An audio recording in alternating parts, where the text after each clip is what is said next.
Maman n'est pas partie en voyage d'affaires, elle est enfermée sous le lit.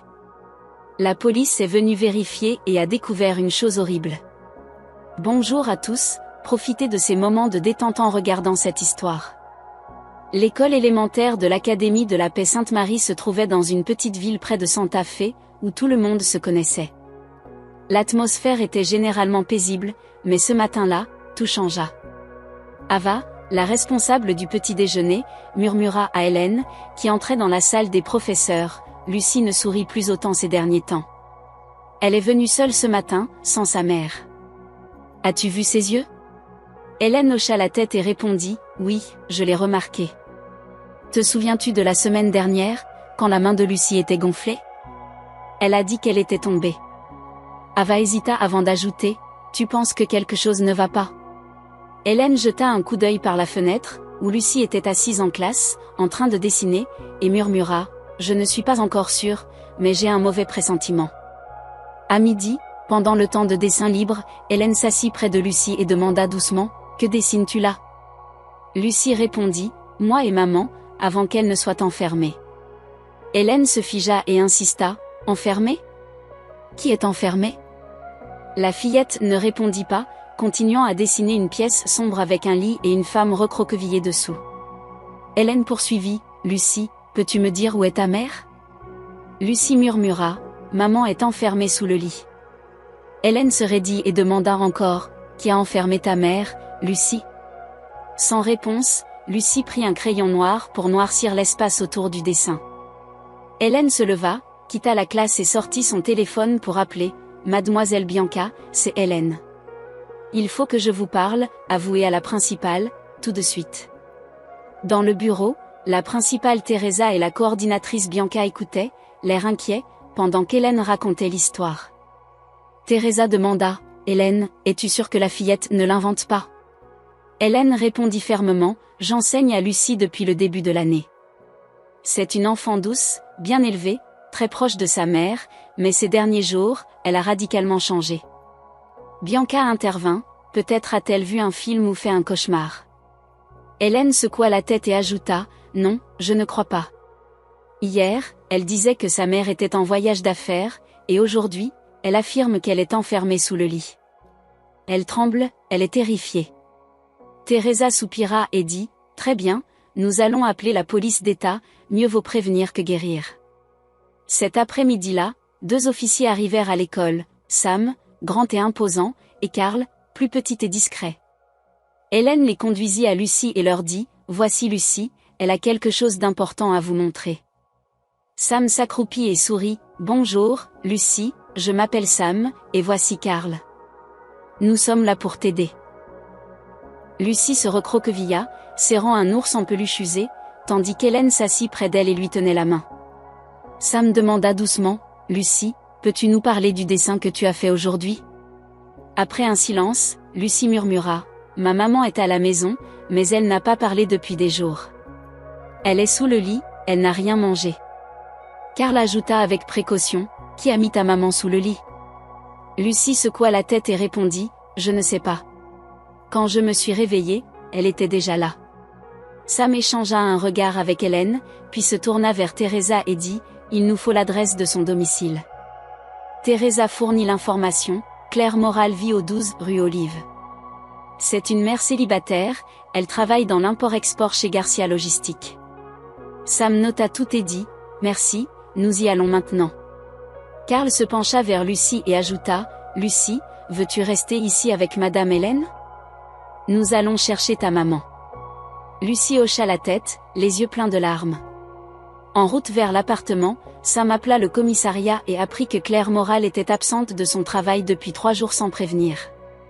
Karl fronça les sourcils et dit, « 3 jours, et une fillette de 6 ans seule à la maison ?» À leur arrivée, l'immeuble était calme, mais la porte de l'appartement était verrouillée par un cadenas extérieur. Sam sonna, sans réponse, et tenta la poignée, qui ne bougea pas. Karl frappa et lança, « Police d'État, y a-t-il quelqu'un à l'intérieur ?» Un petit bruit de pas résonna, puis le silence. Karl ajouta, « Lucie, c'est Karl. » Un clic se fit entendre, et la porte s'entr'ouvrit, révélant Lucie, son ours en peluche serré contre elle, le visage marqué par la peur. Sam demanda, as-tu verrouillé la porte de l'intérieur? Lucie secoua la tête et répondit, non, je l'ai ouverte quand vous avez appelé. L'appartement était froid et sombre. Sam alluma sa lampe de poche et balaya la pièce, qui semblait propre, sans signe de lutte. Karl vérifia le frigo, qui ne contenait qu'un carton de lait à moitié fini et du pain moisi. Lucie pointa la chambre et dit, maman est là. Sam s'agenouilla, éclaira sous le lit et murmura, mon Dieu. Claire était recroquevillée, ses bras et jambes attachés avec des bandes de tissu, un chiffon dans la bouche. Ses yeux étaient à peine ouverts, son corps tremblait. Sam cria, Karl, appelle une ambulance, maintenant. Il tira doucement Claire de sous le lit, et elle murmura d'une voix rauque, Lucie, où est ma petite? Sam répondit, elle est en sécurité, ne vous inquiétez pas, Lucie, à proximité, pleurait en voyant sa mère et cria, maman. Claire esquissa un faible sourire, tendant une main tremblante, et dit, je suis là, maman est là. Sam vérifia son pouls et dit, elle est faible, mais elle tient bon. L'ambulance arrive. Il plaça Claire sur le côté, la couvrant d'une serviette trouvée dans la salle de bain, pendant que Karl courait guider les ambulanciers. Lucie s'assit par terre, serrant son ours, les yeux fixés sur sa mère, et demanda, maman ne va pas mourir, hein? Sam répondit doucement, non, ma chérie, ta maman va s'en sortir, elle est très forte. Claire murmura faiblement, et Sam se pencha pour entendre, un homme est entré il y a 3 jours. Sam insista, quel homme? Te souviens-tu de son visage? Claire ferma les yeux, épuisée. Sam se tourna vers Lucie et demanda, Lucie, as-tu été seule à la maison ces derniers jours? Elle hocha la tête et répondit, je ne suis pas allée à l'école, personne ne pouvait m'y emmener. J'ai mangé du pain et bu de l'eau du robinet. Sam hésita et ajouta, avais-tu peur? Lucie serra son ours plus fort, s'appuya contre le mur et ne répondit pas. Bientôt, Karl revint avec 2 ambulanciers et un brancard. Une ambulancière, Alissa, s'agenouilla près de Claire et dit doucement, Claire, m'entends-tu? Je m'appelle Alissa, nous t'emmenons à l'hôpital. Claire hocha faiblement la tête. Alissa se tourna vers Sam et expliqua, elle est gravement déshydratée, avec des abrasions aux poignets et aux chevilles, mais pas de blessures internes apparentes. Il faudra plus de tests. Sam répondit, merci. Alors qu'il sortait le brancard, Lucie voulut suivre, mais Hélène, qui venait d'arriver, la serra dans ses bras et dit, ça va, ma chérie, maman va à l'hôpital, je reste avec toi. Lucie éclata en sanglots, criant, maman, ne pars pas encore. Hélène la tenait fermement, pendant que Karl murmurait, nous assignerons un officier pour garder sa mère à l'hôpital. Sam hocha la tête et ajouta, il faut sceller cet appartement immédiatement. 1 heure plus tard, l'équipe médico-légale arriva. Sam et Karl fouillèrent la scène avec Jack Morgan, un technicien. Sam demanda à Hélène, savez-vous qui pourrait avoir une clé de cet appartement? Peut-être le gestionnaire de l'immeuble? Frank Nelson, le gestionnaire, remit une clé et expliqua, elle est dans le coffre-fort du bureau, mais il y a quelques mois, Claire en a donné une à un voisin, Thomas. Ils semblaient proches, je pensais qu'ils étaient cousins. Sam demanda, Thomas qui? Frank répondit, Thomas Reed, appartement 3B, 3e étage. C'est un type sympa, il aide souvent, emmène Lucie au parc quand sa mère est occupée. Karl échangea un regard avec Sam et demanda, est-il toujours ici? Frank hocha la tête et dit, oui, je l'ai vu hier sur le parking. Sous le lit, Jacques photographiait et collectait des fibres. Il expliqua, ces bandes de tissu ne sont pas courantes, on dirait un drap découpé. Sam hocha la tête et ajouta, quelqu'un a planifié ça. Jacques pointa des marques de traînée sur le sol et dit, Claire a été traînée depuis le salon, sans bruit, personne n'a rien entendu. Il tendit un sac contenant un papier froissé trouvé sous le lit, avec un message écrit, Lucie, ne pleure pas, je suis toujours là. N'ouvre la porte à personne. Hélène murmura, elle protégeait sa fille, même attachée. Sam demanda à Hélène, connaissez-vous Thomas? Elle hocha la tête et répondit, il est venu chercher Lucie quelquefois. Claire disait qu'il aidait pour la plomberie, le câblage, des petites choses, mais elle ne l'a jamais appelé son petit ami. Karl examina les images de la caméra de surveillance du couloir et dit, voici Thomas, il y a 3 nuits, à 23h18, ouvrant la porte avec une clé. Sam fronça les sourcils et ajouta, Claire a dit qu'elle a été attaquée dans son sommeil, donc il est entré, l'a attaquée et attachée. Hélène frissonna et murmura, et pendant 3 jours, il n'est pas revenu. Sam se leva et dit, allons à l'appartement 3B. Thomas ouvrit après un coup, un homme dans la quarantaine, cheveux bien peignés, pull gris, sourire poli. Il dit, bonsoir, officier, quelque chose ne va pas. Sam répondit, nous voulons parler de Claire Moral.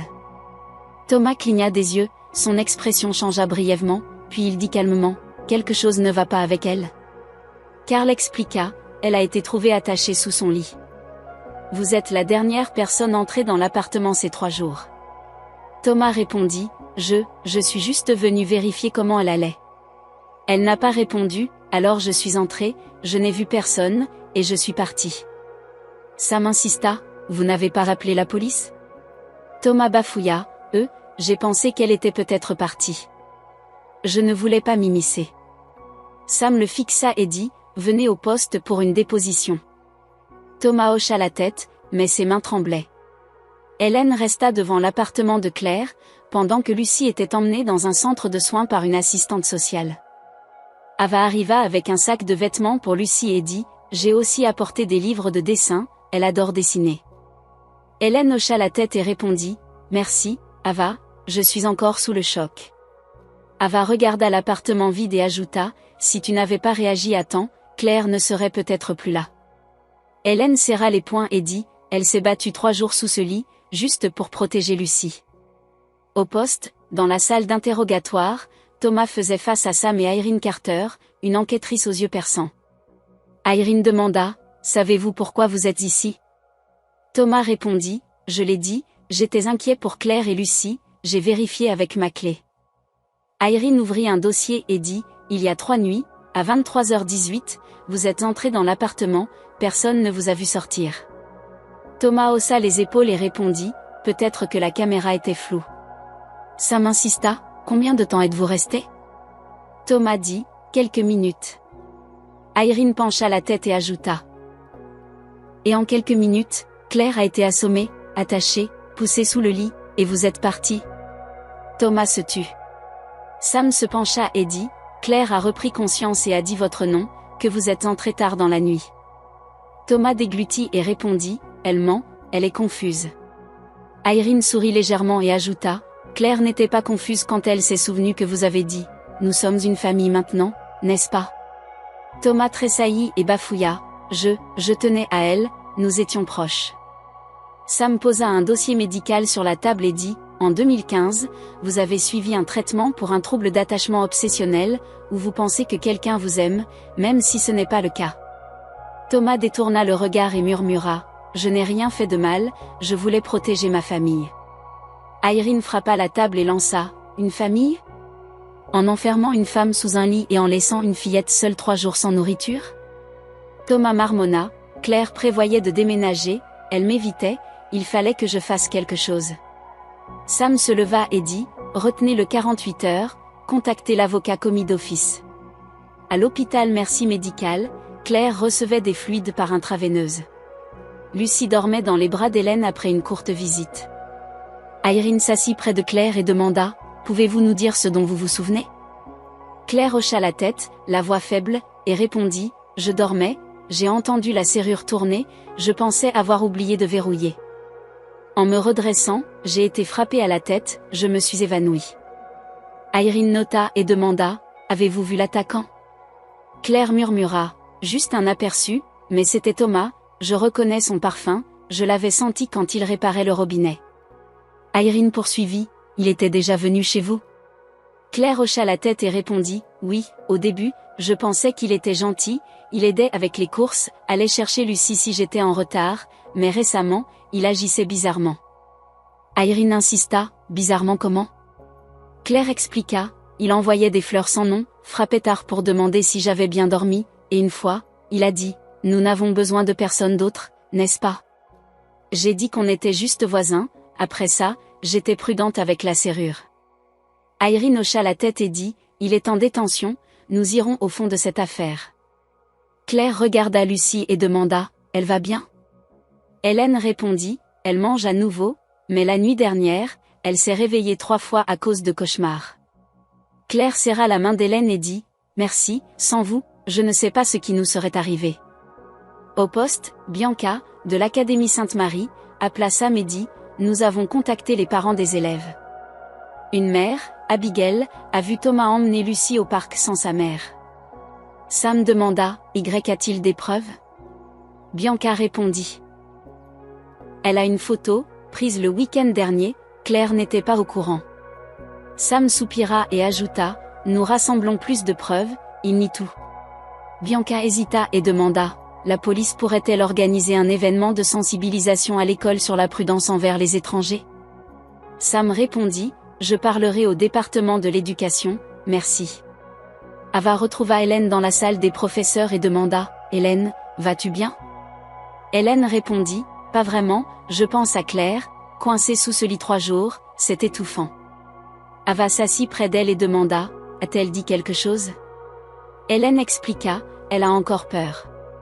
Quand j'ai demandé si elle voulait revoir Thomas, elle a secoué la tête et serré son ours en peluche. » Ava soupira et dit, « Je l'ai vu à l'épicerie, il était poli, savait parler, on n'aurait jamais soupçonné. » Hélène resta silencieuse et ajouta, « C'est ce qui fait peur, les gens dangereux ne semblent pas toujours l'être. » Dans la salle d'épreuve, Sam, Irene et Morgan examinaient les indices. Sam dit, « Nous avons des cheveux sous le lit correspondant à l'ADN de Thomas, des traces de sueur sur les liens, des images de caméra confirmant la chronologie, plus le témoignage de Claire. » Irene hocha la tête et demanda, « Quoi d'autre ?» Morgan sortit un disque dur et expliqua, « La surveillance montre Thomas dans le couloir du 3e étage la veille, il est resté devant la porte de Claire 5 minutes avant de monter. » Sam eut un rire froid et dit, « Il la traquait avant d'agir. » Morgan diffusa un autre clip et ajouta, « Ici, après avoir quitté l'appartement de Claire, il est rentré chez lui à 4 heures du matin. » Irene tapota la table et conclut, « Tout concorde, nous avons assez pour l'inculper d'enlèvement, d'agression et d'entrée illégale. » Sam hocha la tête et dit, « Appelez l'avocat, préparez le dossier. » Irene s'assit près du lit de Claire, carnet à la main, pendant qu'Hélène jouait avec Lucie dans un coin. Irene demanda, « Claire, pouvez-vous donner plus de détails sur ce qui s'est passé avec Thomas avant l'incident ?» Claire s'adossa aux oreillers, fixa le plafond un instant et soupira, « Au début, il était gentil. Quand j'ai emménagé il y a 2 ans, Thomas m'a accueilli avec un gâteau et proposé d'aider à monter des étagères.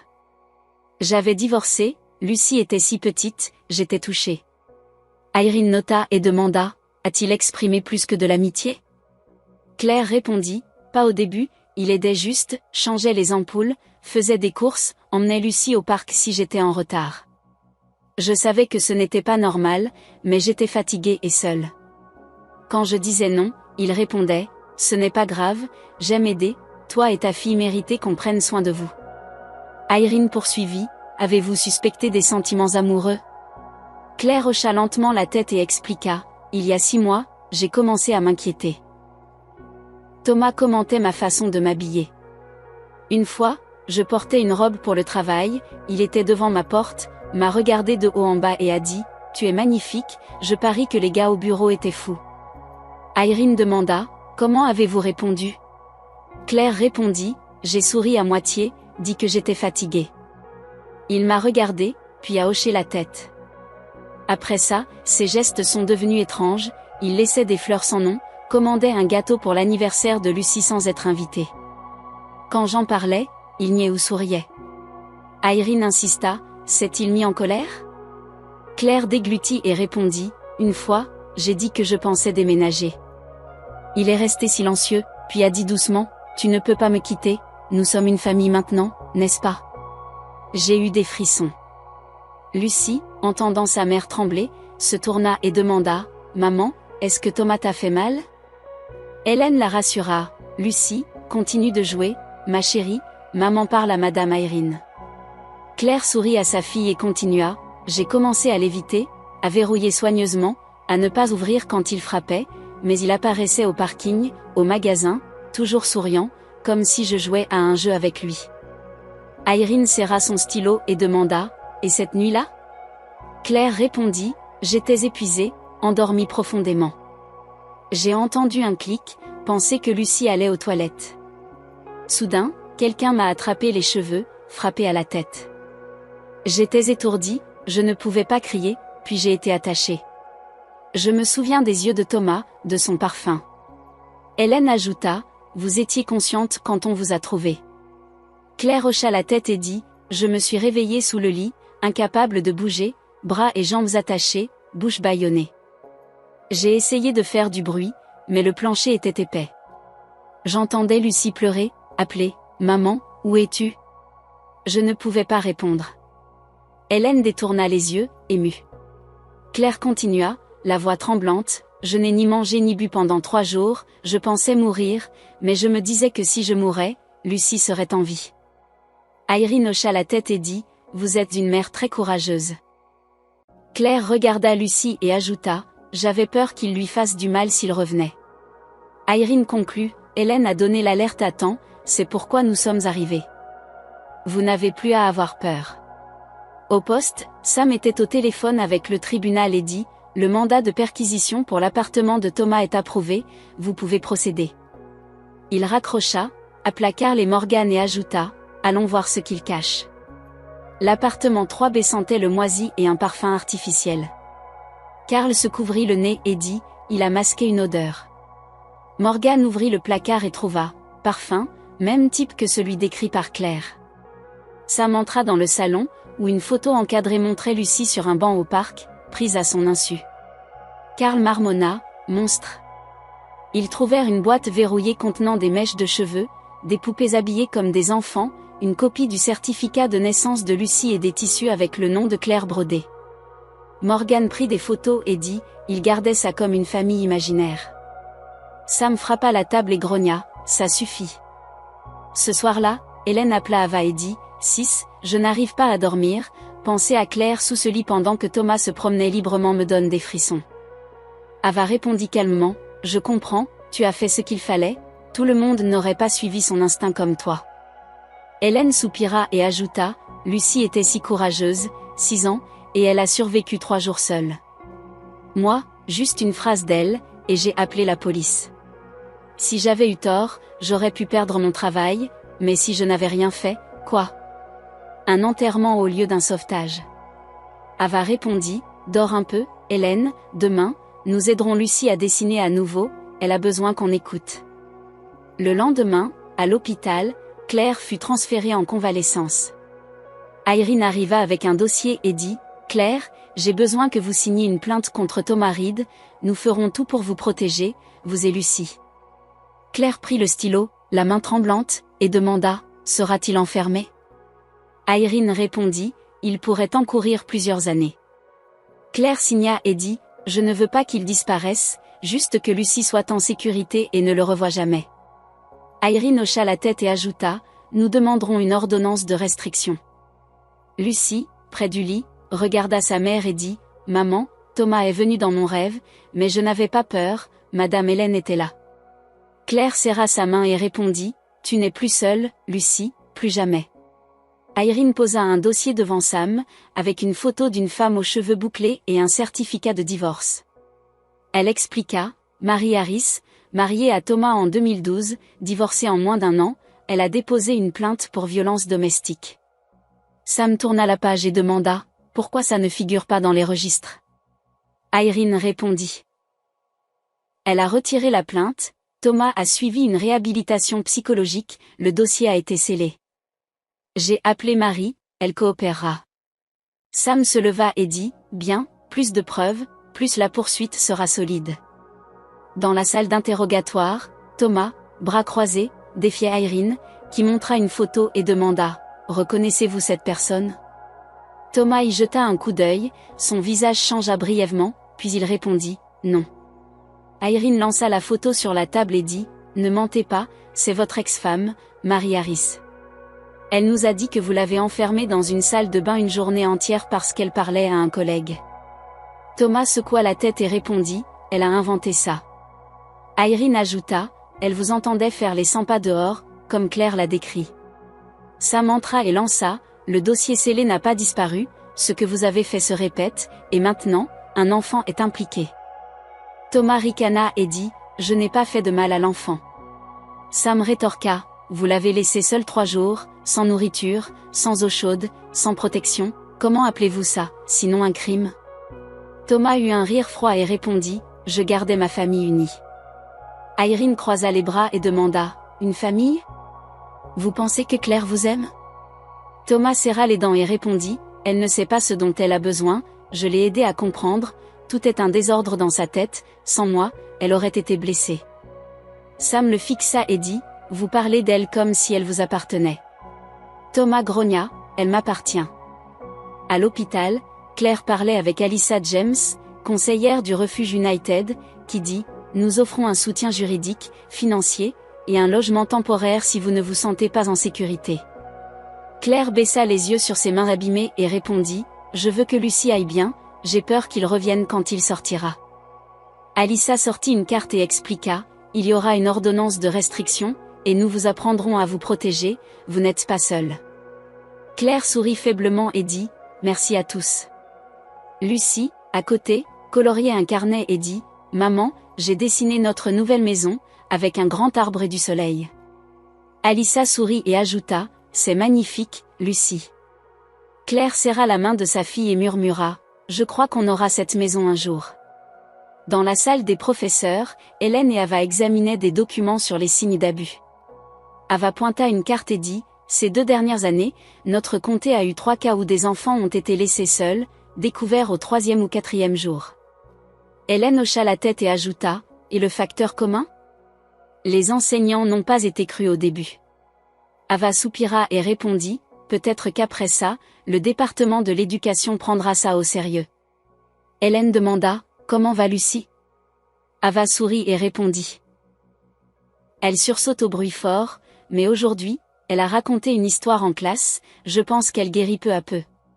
Dans une salle de réunion au tribunal, l'avocat de Claire, Ray Parker, préparait l'affaire avec la procureure Julia Morgan. Ray dit, nous avons le témoignage de Claire, Hélène comme témoin, les images de caméra, les preuves de la scène, et les objets de Claire et Lucie dans la boîte de Thomas. Julia hocha la tête et répondit, ce ne sera pas simple, mais si nous sommes stratégiques, nous pouvons poursuivre pour enlèvement et mise en danger d'enfants. Thomas a un historique scellé, ça compte comme contexte s'il récidive, je demanderai une autorisation spéciale. Ray demanda, quelle peine s'il est reconnu coupable de tout? Julia répondit, de 8 à 12 ans. Ray hocha la tête et ajouta, Claire n'a pas besoin de 10 ans, elle veut que Lucie ne revoie jamais cet homme, nous ferons tout pour ça. Ce soir-là, Hélène reçut un texto d'un numéro inconnu, merci de l'avoir cru, tout le monde ne l'aurait pas fait. Un emoji tournesol, comme ceux que Lucie dessinait quand elle était heureuse, accompagnait le message. Hélène sourit en silence sans répondre. Le lendemain, Sam se tenait devant la cellule de Thomas et demanda, veux-tu appeler un avocat? Thomas répondit, pas besoin, je me représenterai moi-même. Sam insista, tu es sûr? Thomas hocha la tête et dit, j'ai le droit de me défendre, je dirai au tribunal que je n'ai rien fait de mal, je voulais sauver la femme que j'aime de son chaos. Sam le fixa et demanda, tu crois vraiment ça? Thomas le regarda dans les yeux et répondit, je sais qu'elle comprendra un jour. Sam partit sans un mot. Frank Nelson, le gestionnaire de l'immeuble, parlait à un journaliste local, Daniel Martin, et dit, pas possible, j'habite ici depuis 10 ans, Thomas était le gars le plus sympa, il aidait Maggie à promener son chien, allait chercher des médicaments pour Monsieur Lorenzo, apportait de la nourriture aux personnes âgées.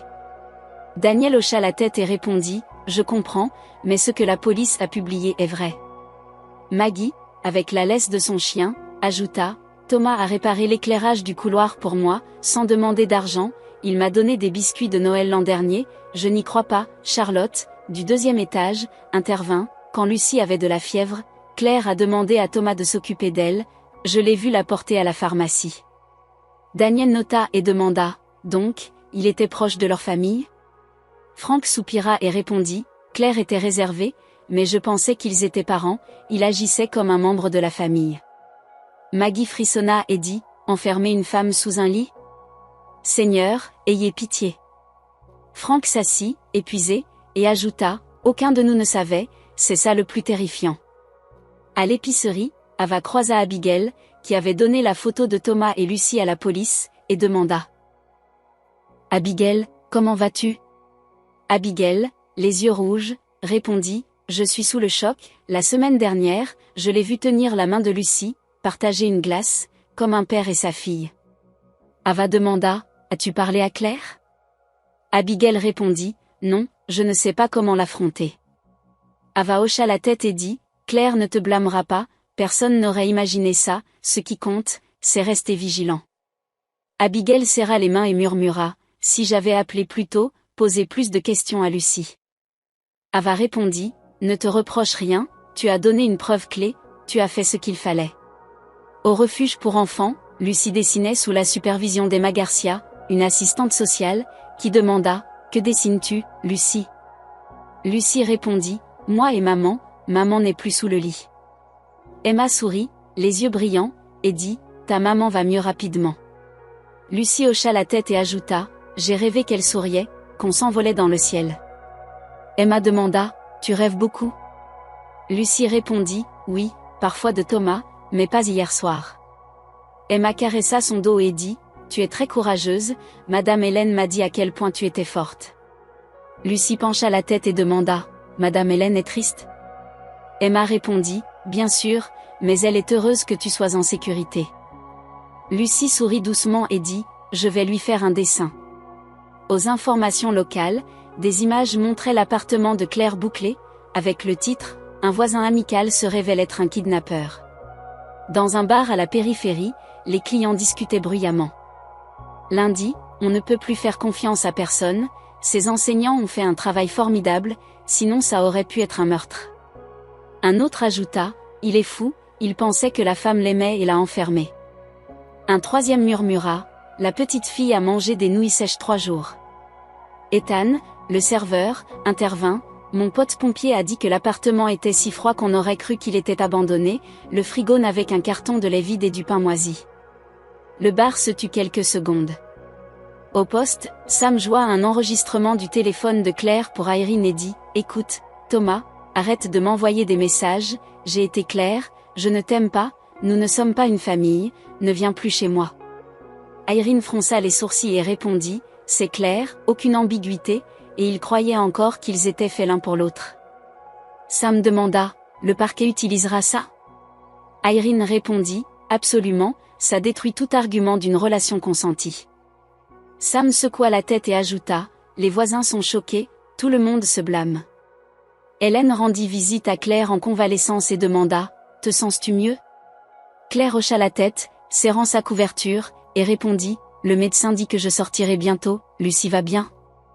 Hélène sourit et dit, « Elle dessine beaucoup. » Claire murmura, « Merci, tu es une enseignante incroyable, Hélène, sans toi. » Hélène l'interrompit, « J'ai entendu ce qui s'est passé, mais c'est aussi ma faute, j'ai vu les signes, je les ai niés. » Claire répondit, « Personne ne veut croire qu'un ami peut être dangereux, moi non plus au début. » Claire pleura et ajouta, « Je l'appelais un ami parce qu'il était doué pour faire semblant. » Hélène s'assit et dit, « Mais tu as survécu, tu es une mère merveilleuse. » Claire demanda, « Lucie, penses-tu qu'elle me déteste ?»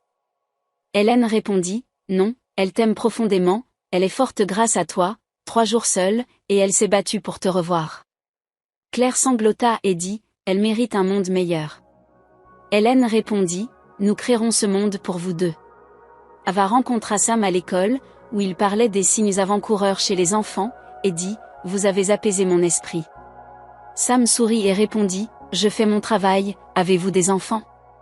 Ava répondit, « Pas encore, mais si j'en avais, j'espère que les adultes autour d'eux se soucieraient autant qu'Hélène pour Lucie. » Ava hocha la tête et ajouta, « C'est ce qui compte, quelqu'un qui écoute. » Ce soir-là, Abigail se tenait devant l'appartement de Claire sous la lumière tamisée. Elle laissa un sac à la porte, un carton de lait, un ours en peluche, et une note. « Claire, je n'ai pas le courage de te voir en personne, je me sens coupable, mais je veux que tu saches que nous sommes là, nous regrettons de ne pas avoir vu ce que tu as vu, désormais, nous ne laisserons plus personne souffrir. » Dans le bureau de Ray Parker, Claire signait une ordonnance de protection permanente. Ray dit, « Nous pouvons vous déplacer ailleurs si vous voulez. » Claire hocha la tête et répondit, je veux un endroit où Lucie n'entendra plus le nom de Thomas. Ray répondit, nous nous en assurerons. Claire regarda par la fenêtre, le soleil brillait, mais elle se sentait nuageuse. Lucie, dans le couloir, dessinait un arc-en-ciel au-dessus d'une rivière, avec une maison aux fenêtres éclairées. Claire s'approcha et demanda, que dessines-tu ? Lucie répondit, notre maison, dans un endroit où personne ne sait que tu étais sous le lit. Lucie pleure encore la nuit, expliqua Claire, des cernes sous les yeux, tenant une tasse de thé intacte, face à Alyssa James, conseillère en traumatisme. Alyssa demanda, que dit-elle ? Claire répondit, elle marmonne dans son sommeil, parfois crie, maman, maman est sous le lit. Je suis sortie de là, mais elle est encore coincée dans ce moment. Alyssa nota et dit, c'est normal, elle traite sa peur par les rêves, mais elle pleure, donc elle ne garde pas tout à l'intérieur. Claire sourit tristement et ajouta, moi, j'ai peur de dormir. Alyssa la regarda et dit, vous pouvez en parler. Claire murmura après un silence, je rêve que je suis attachée, mais Lucie ne m'appelle pas, elle s'éloigne, me laisse sous le lit pour toujours. Alyssa griffonna et dit, je recommande des séances de thérapie intensive, avec Lucie, les enfants ressentent la douleur des parents, si vous êtes effrayés, elle se sent plus en danger. Claire hocha la tête et répondit, je ferai tout pour l'aider. Dans un cours d'art pour enfants traumatisés, Lucie coloriait en silence près d'Ava Ruiz, qui demanda, que veux-tu dessiner aujourd'hui, Lucie ?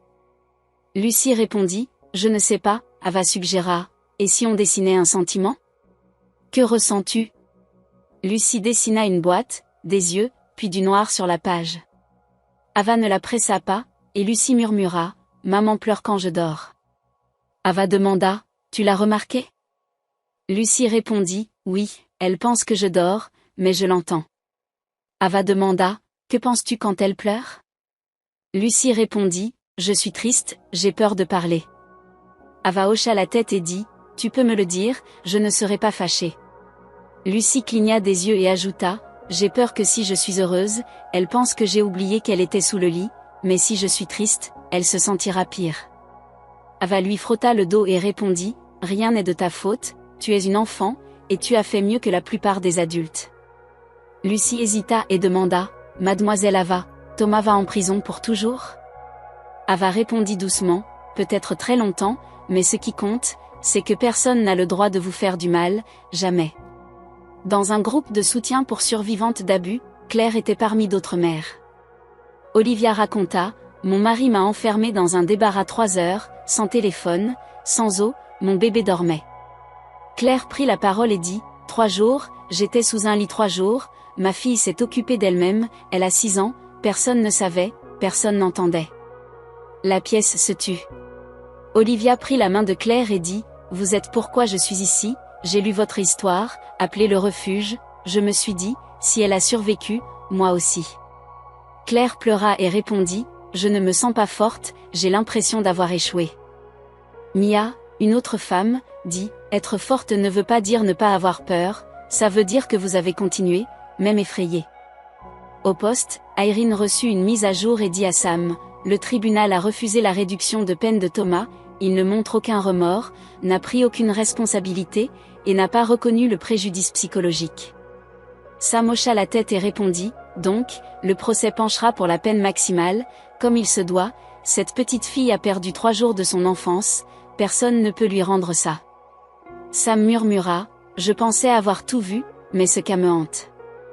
Irene répondit, pareil, chaque fois que je ferme les yeux, je vois le visage de Lucie ce jour-là à l'école.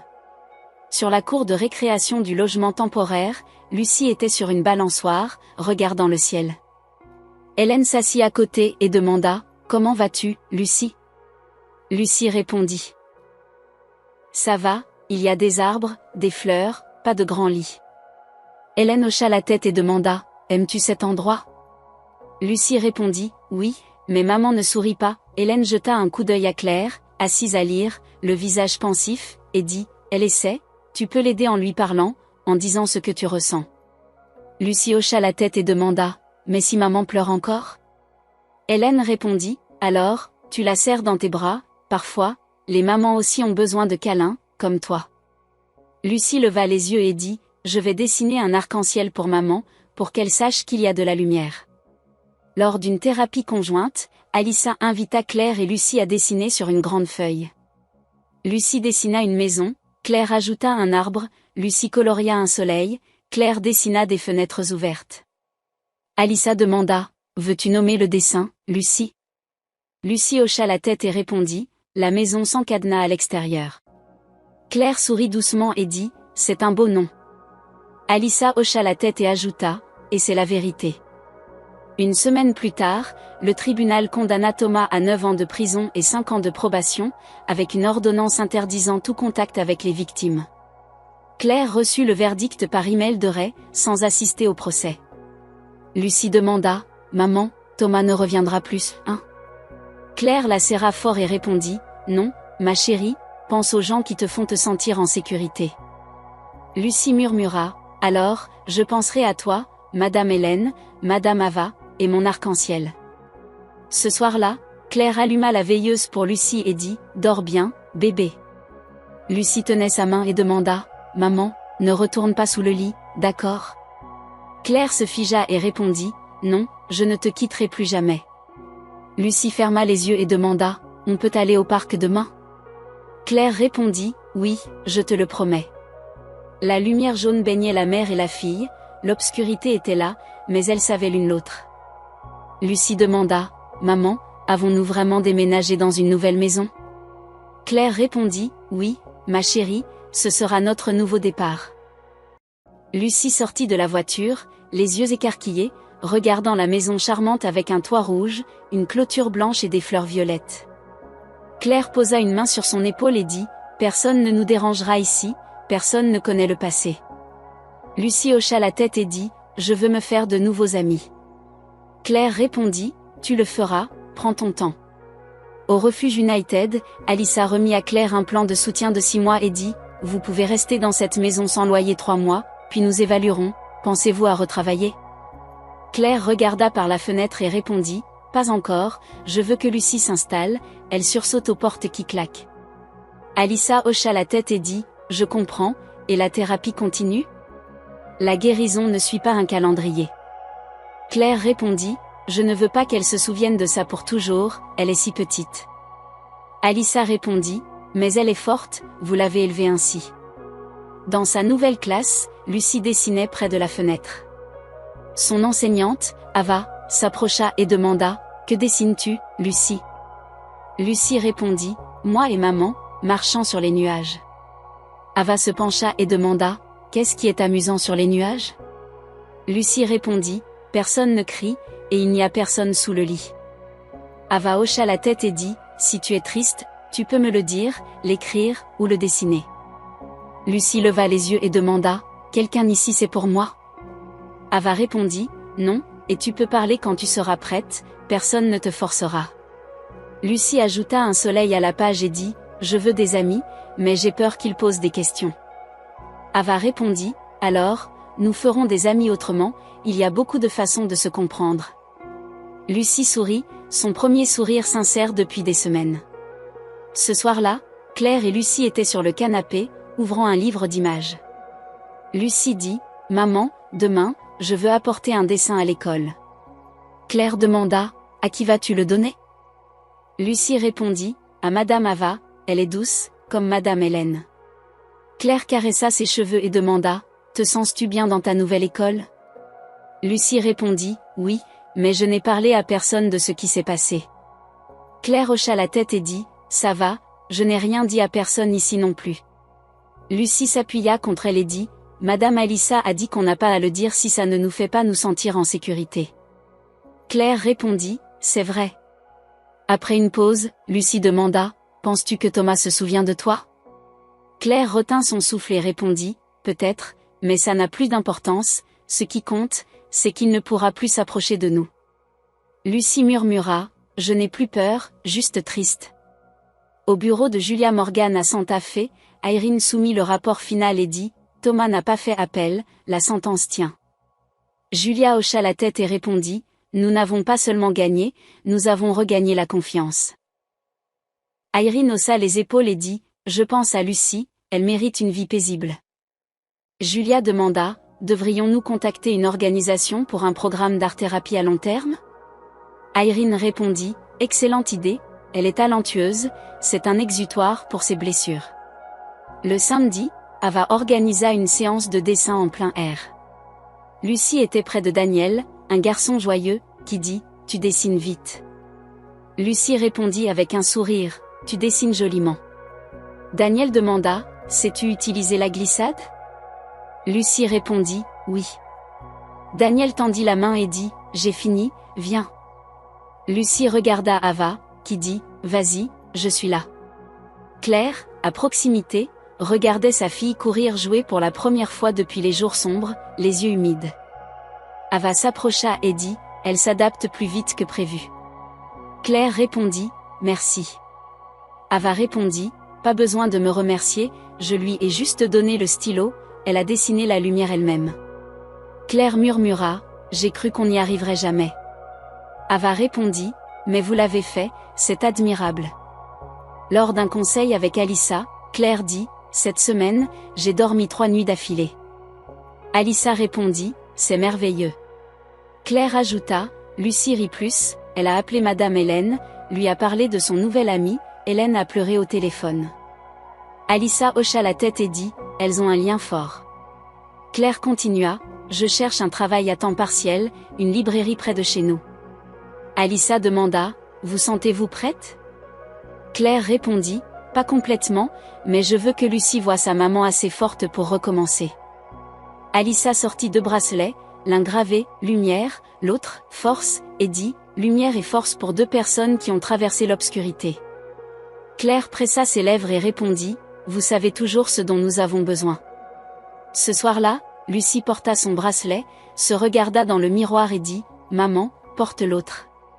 Claire mit le sien, serra Lucie dans ses bras et dit, nous avons l'une l'autre, personne ne pourra nous le prendre. Lucie murmura, même quand je dors, tu es là, hein? Claire répondit, oui, je serai toujours là. Lucie demanda, on peut dessiner au parc demain? Claire répondit, oui, bébé, j'ai préparé tes couleurs. Un doux soleil d'après-midi s'étendait sur l'herbe. Claire étendit une couverture près d'un étang dans le parc. Le vent bruissait, les oiseaux chantaient, et les rires des enfants emplissaient l'air. Lucie, carnet sur les genoux, regardait le paysage. Claire demanda, que dessines-tu aujourd'hui? Lucie répondit, moi et maman, en train de voler. Claire sourit et demanda, vraiment voler? Lucie hocha la tête et dit, Madame Ava a dit que tout le monde a des ailes, il faut apprendre à les ouvrir.